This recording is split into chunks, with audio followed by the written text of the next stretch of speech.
one is a right kidney, and another one is a left kidney. Left kidney is slightly below than the right one because at our right side our liver is situated, and then the cortex part of the kidney outer part, and this one is a double layer lining. It's called a renal capsule. Okay, this one is called a renal capsule, and this one is a renal artery and renal vein. Renal vein is a blue color which contains deoxygenated blood, and renal artery.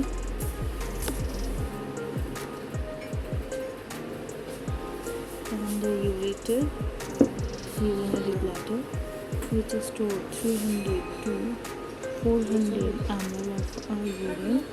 This one is a urethra, is a core-like structure.